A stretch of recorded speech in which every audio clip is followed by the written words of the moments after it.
Welcome back to a beautiful Cape Town morning, and I believe you got some visuals on your screen of some hikers that are going up the side of Table Mountain at the moment. Lucky them. Isn't that beautiful to be able to wake up early in the morning and just go out and enjoy what nature has to offer? That's I suppose, a really good way to start the day. So, well, also a good way to start the day is being with us here on Morning Live as we preview the budget for you. And this is a day, I suppose, where all of us get to find out how far our money has gone in terms of the taxes and everything else that we've given to government, how they are going to spend it, and how, of course, our lives are going to get better through all of this. And that really is, the end of the day, what we're looking for. But many people, of course, finding themselves in a very, very difficult situation and looking to government for a lot of assistance in terms of grants. But where's that money coming from? How much money do we have to play around with? And what are some of the key things that we should be looking for coming out of the budget this year? Well, that's where I introduce my analyst who's going to help us unpack what for him is something he'll be looking for and some of the highlights or perhaps lowlights for this year's budget. So good to have you with us, Isaah Mhlanga from Alexander Forbes. What a great day to be here in Cape Town, but I hope it's a great day to deliver a budget speech for our finance minister.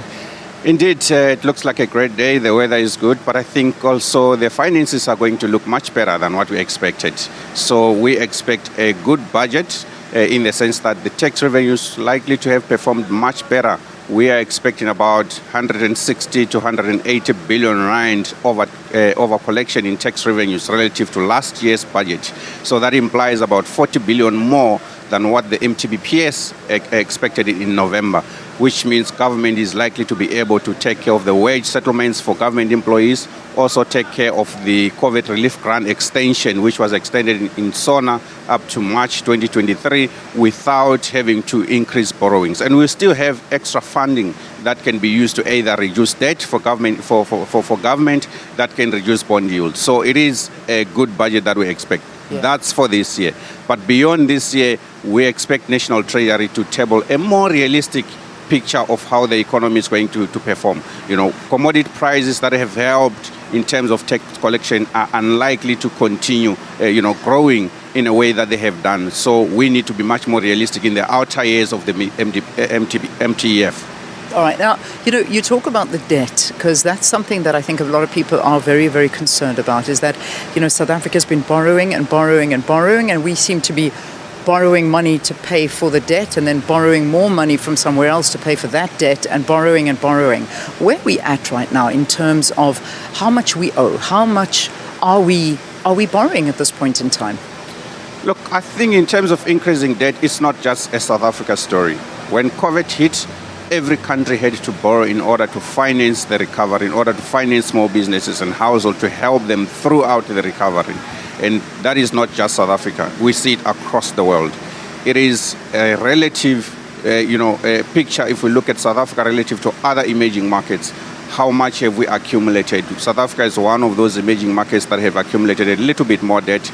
But if we look as the recovery unfolds, we would need to reduce that debt because interest rates globally are increasing, which means our debt costs are also going to increase. So we need to prepare for the next economic downswing. So for that, we need to reduce our debt, which reduces our debt service costs, so that we can have more funds available to invest in public infrastructure or even to increase our social spending that actually helps the man on the street. So we need to reduce those debt costs so that we have more funds that can be used for other things. Which is a big problem because, at the end of the day, we want to see the infrastructure improving. We want to see the roads, the rails, SOEs is another conversation as well. We need good electricities. We're trying to attract investment into the country. But when it comes to the basic infrastructure, we know it's aging. We know that, unfortunately, we're not seeing much development happening on that point. So how do we develop, still have a lot of debt, and at the same time attract investors and businesses to operate here where I'm not certain this is a business operationally friendly environment right now? Look, I think sometimes we give National Treasury too much of a job in the economic reform process. Treasury is in charge of the fiscus, which means it does the allocation across all the departments. But then what happens once the allocations have been done, it's up to the departments. It can't do much about electricity provision. It can't do much about the actual buildings of roads beyond the funding.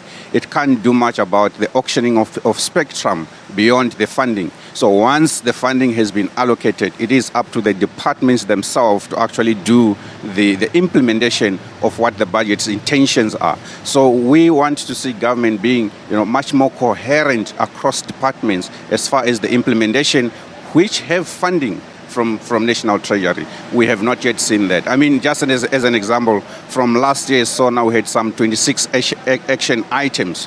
Only 3 have been achieved on time. 10 are still progressing well. 5 have missed their targets, and 8 are experiencing difficulties. That has nothing to do with National Treasury. It is the actual departments that need to implement those things. In terms of the funding, yes, we have limited resources, but within that limited resource pace, we still need to see things being implemented.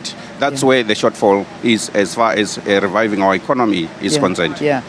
Finally, as we wrap up, the biggest take looking for from today? I mean, is there something in particular that you will be waiting to hear?